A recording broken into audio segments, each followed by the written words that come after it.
Well, hey there everybody, welcome back to the channel. I'm Adam, thanks for hanging out with me again today. Today we're going to be building the Bigwig, or as Phil likes to call it, the Big Pig.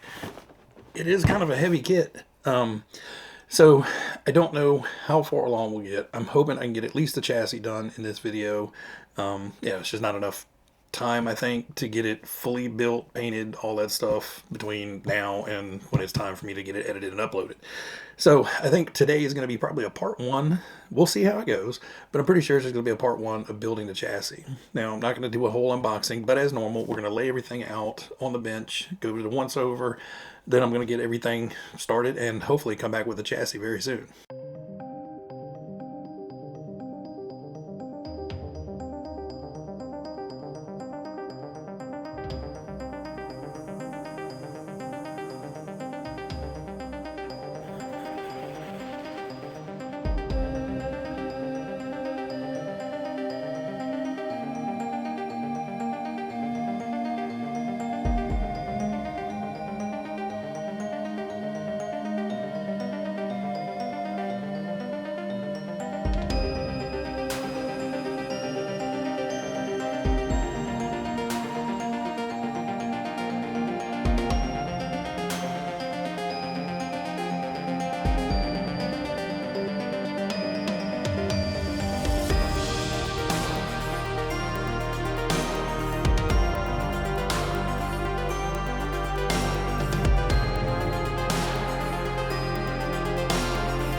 Alright guys, so we are back with the rolling chassis. Everything is done, just ready for the body.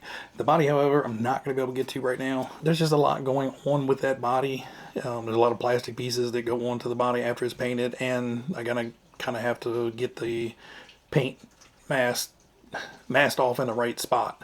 So the sticker hides everything. So I just don't have time. This took me actually longer than I expected to. So this is very Hot Shot family. It's very much like the Hot Shots and the Boomerang and Super Sabre, all that stuff. It's all in that area, mainly the front and the rear gearbox. Other than that, it's kind of where it stopped. The chassis is way different. Obviously, big, huge plastic tub chassis on this one versus the Hot Shots, much narrower one.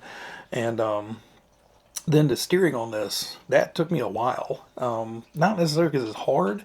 It's just a lot of little tiny bits to get in perfectly and make sure you have everything aligned. You've got the little rubber bellows on the steering linkages.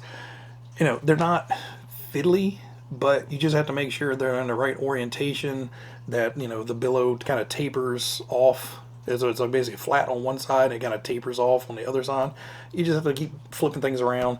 And then to seal up that whole steering area, they give you a little tub of anti-wear grease, and basically you have to take a paintbrush and kind of paint it on around that steering assembly. So when you screw down the yellow cap that goes on top, it's kind of sealing it all and making it as dust proof as possible. That way you don't get any debris up in there. Now, obviously the bellows probably aren't going to last forever, and you know, they're not going to be 100%, but it should keep out 98% of anything that's going to get in there and do any kind of damage. You may get some little fine dust in there, but it should be fine. Like I said, the front rear gearboxes, Hot Shots.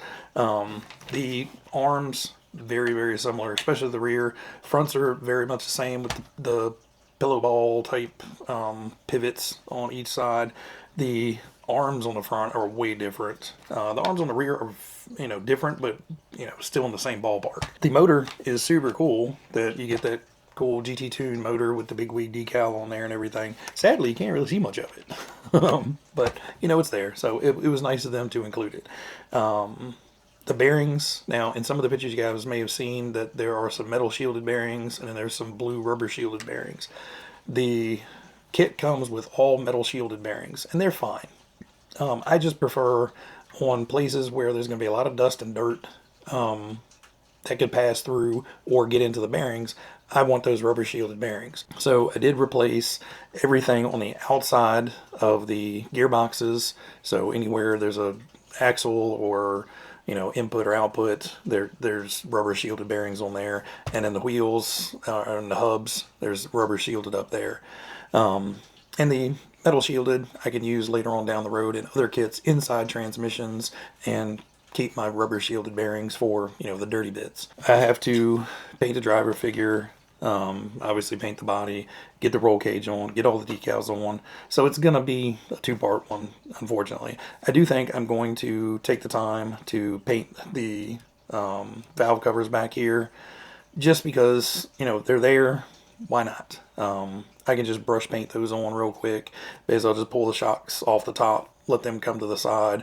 I'll pop the little exhaust pipes off. I'm probably going to leave, I thought about painting them silver, but, you know, it's always had those big yellow pipes coming off the back of it. So I may leave those yellow. But, you know, just paint a little bit of silver on here, just some brush paint, just to jazz it up. I may even get fancy pants and, you know, throw some spark plug wires in there. I don't know.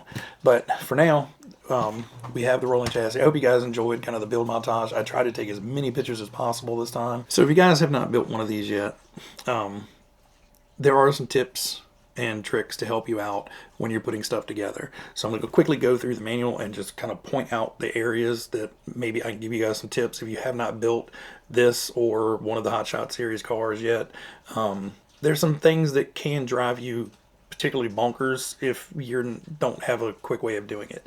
So up front, you're building the rear transmission, and in that rear transmission on step 3, there's a little tiny round spacer, and then there is a this shock tower mount that sticks up. So you have a blue part, a black part, and you got to sandwich that in there. Well, you're trying to get the gearboxes together. You're getting 3 different pins lined up and gears set and all that stuff. So all that's fighting you. And then you're trying to hold these 2 things in there. You can do 2 things. One, if you don't mind having some grease on the outside, you can put a little bit of grease on one half of the transmission and kind of stick those pieces on, and the grease will kind of hold them in place so you're wiggling them on. I generally don't like doing that because that's just attracting dirt, because you have exposed little areas that are going to just like, suck dirt in. Basically, the way I do it is I get the whole transmission put together, and then you can come back and just kind of spread it apart just a little bit and fit that the shock tower mount in there and that little spacer in, and just push them back together. A whole lot simpler than trying to, hold these pieces in there, because you're looking at the instructions, be like, okay, I do this, I gotta drop those in, and it's falling all over the place. The other thing with the rear gearbox is you have the 4 metal spacers for the different pinions. So the kit comes with a 13 and a 15, but you can run a 16 and a 17 as well. And depending on which position you put those spacers in, you can have 3 at the bottom, 3 at the top, 2 in the top, 2 in the bottom, or 3 in the bottom, 1 at the top. It's all different ways of doing it. The best way to do that is get the other screw in, get the motor in, put your screw in, make sure that your motor plate and your motor hole is lined up. Get that where the motor is kind of snug and sitting there. Then take your little plates, your 2 washers, the bolt, get them all stacked up together. So you have a small washer, you have a really big washer, and your bolt going through that. Then get your 4 shims, get them stacked up on there the way they need to be for whatever pinion you're running, and slide that in all at one assembly. And you may have to wiggle it at the very end to get it all lined up on the other side, but it is a whole lot easier, because the first few times I did it, I put those little spacer shims in there, and I'm trying to feed that bolt through, and the shims are falling all over the place and flipping them sideways, and it drove me nuts. That's a whole lot easier way to do that. Give me a second.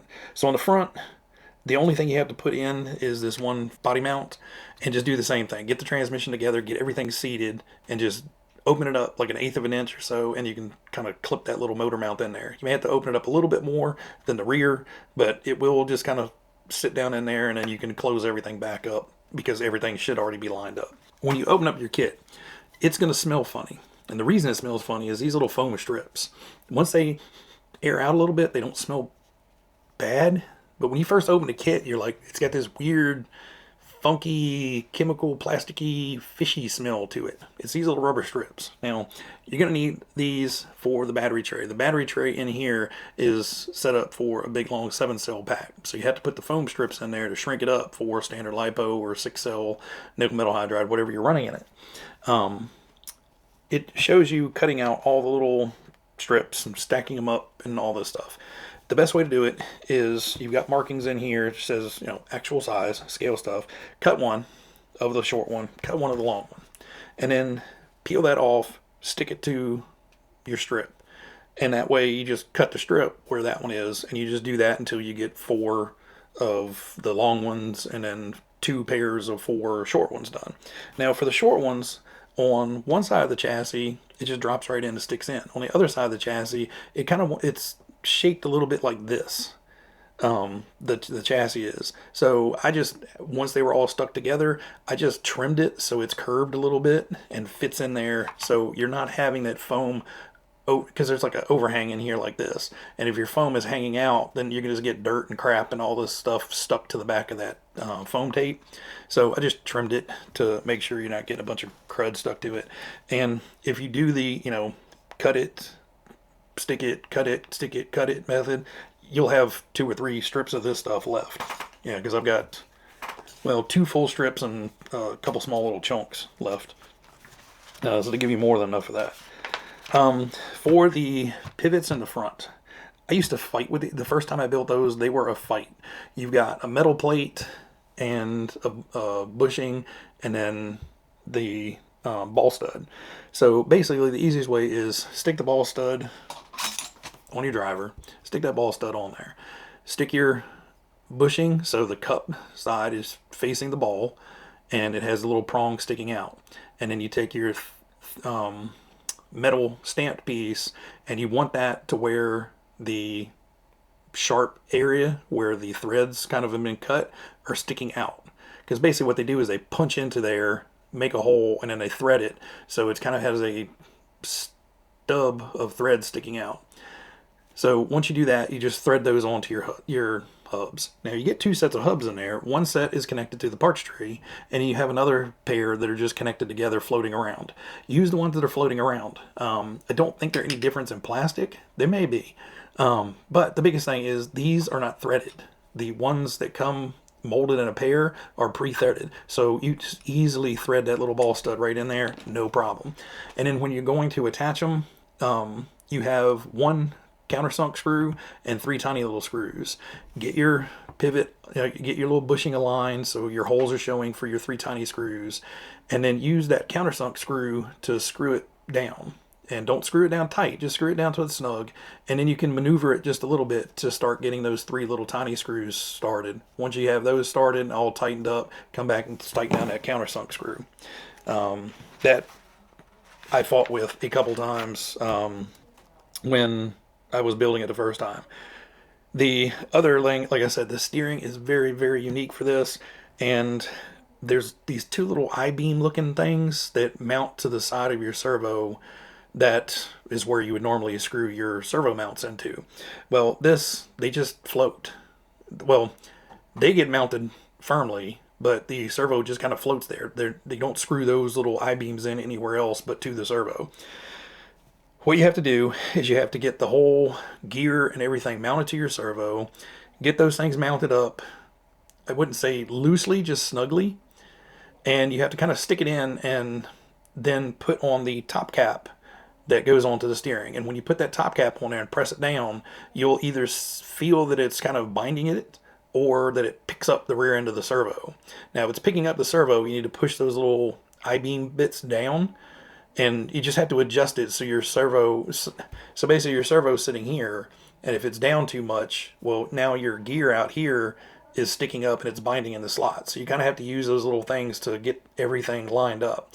Once everything's lined up, you just mount that little cover on there, and then when you put the radio tray on top, there'll be a piece of double-side tape you put down onto the servo, and then that radio tray comes down and it basically sticks to the top of your servo and keeps your servo from moving around. It is a weird scenario. Now, you may have, depending on the thickness of your servo, you're going to have to move yours up and down a little bit more than what mine looks like. You know, everybody's servos are going to be a little bit different, a little bit thicker, thinner cases, and you may have to put 2 pieces of the servo tape on top to compensate for the gap there. And that tells you in the manual, but just kind of helping you out. We covered the boots and everything. All that went together. Just remember, when you're putting your link ends on your linkages, you have to have it gone through the boot first. Yeah, I put them together, you know, just regular linkages, and I'm like, oh, it doesn't fit in the boot because it's got a teeny little tiny hole there. So basically get one linkage started, or one rod end started on the linkage, shove it through the hole in the boot, get the other one started, and then you're going to have to measure from outside to outside. Now, when you're measuring outside to outside, do it on the edge of those eyelets, because when you're cutting them off with the snips, you know, you may have a little tiny bit here and a little tiny bit here. Well, you know, if that little 2 little tiny bits equals, you know, a half millimeter or a millimeter, you know, you're throwing your tires out of whack. So measure it from like those outside edges of the turnbuckle ends. Shocks go together fine, no big deal there. Just pay attention, especially on the fronts. You can't just thread those little ends all the way on. If you thread those things all the way on, the hole is not as deep as the threads, and it gives you the links in here, so just pay attention to that. So you thread it on to it's the right length, and then you lock it down with the included little driver and the nut. Because if you just thread it all the way on, it's going to create a dimple in that hole, and it's going to have a lump in there that you're not going to be able to get that little brass sleeve shoved up in there, and you need that for the shocks. That was about it. That's all my tips so far. Everything else just kind of painting and detailing and blah blah blah. And I really can't give you guys tips on that. It's just something you got to figure out. So that is it for today, guys. Hopefully everybody notices that I'm in a little bit better spirits today. You know, just was not in a good frame of mind when I shot that last video. I'm sorry it came through kind of me being so gloomy and glum, but I kind of was. And I've told you guys before, 100% of the time, you're going to get me every time. So if I'm in a great mood, it's going to be a great mood. If I'm in a crappy mood, unfortunately, it's probably going to show through that I'm in a crappy mood. That's just the way I am. I cannot put on a happy face and big smiles just because I'm recording a video. I'm going to record a video like I would be sitting here talking to you like you're one of my friends. And you got a lot of you guys are truly my friends. One of the big reasons is I'm in a much better mood is I did go over to Al's. I hung out with him for a few hours. We sat around, talked about everything and anything, and, you know, whether, you know, it was important or unimportant, just random stuff, you know, just BS. And we actually took a couple little minis. I took my little Losi Mini B and one of my old school Losi Mini T's over there, ran that around his driveway. I think by the end of the time I was leaving, he was looking on Marketplace at a couple Mini T's, so he may or may not end up, that trip may have cost him more money than it should have. But he had a great time with the little ones, and I actually got to drive one of his. I'm not going to tell you what it is. His video will be coming out on that fairly soon, I believe. But it's a really, really neat little car. So big thanks to Al for helping cheer me up. But huge thanks to all you guys. A lot of you guys, you know, everybody in the comments was asking, hey, are you okay? Do you need to take a break? Take a break. Don't worry about it. And it's not necessarily a YouTube thing. It's just things. You know, a lot of little things added up, you know, unexpected stuff like me having to spend almost half a day on Father's Day out there fixing our road from all the torrential rains. And, you know, just little things like that. I keep pushing projects back. And then I'm coming down here trying to make a video, and I've got like 2 things done on that truck, and it was disappointing to me. I didn't have anything for you guys. But anyway, I appreciate all you guys reaching out in the comments, making sure I'm okay. I'm fine. And I'm not just saying that I'm fine to, you know, make you guys happy. I am fine. It's just, like I said, a lot of niggly things that got me down. And the weather was just garbage. I'm so sick of rain. Some of you guys, you know, my close friends here, you know, you guys reached out to me, Instagram, email, Facebook Messenger, whatever, you know, checking on me. And I greatly appreciate it. And, you know, that's why I'm doing this. You guys are awesome. I love interacting with you guys. And, you know, some days are going to be better than others. But anyway, guys, I have rambled on way too much about all that.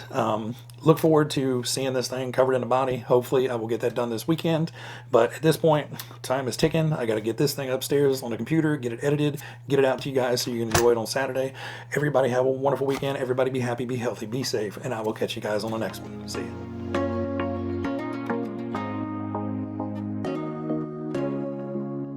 And it'll create a little dimple inside of the slot. You won't be able to get the little bushing in. I shouldn't have done that.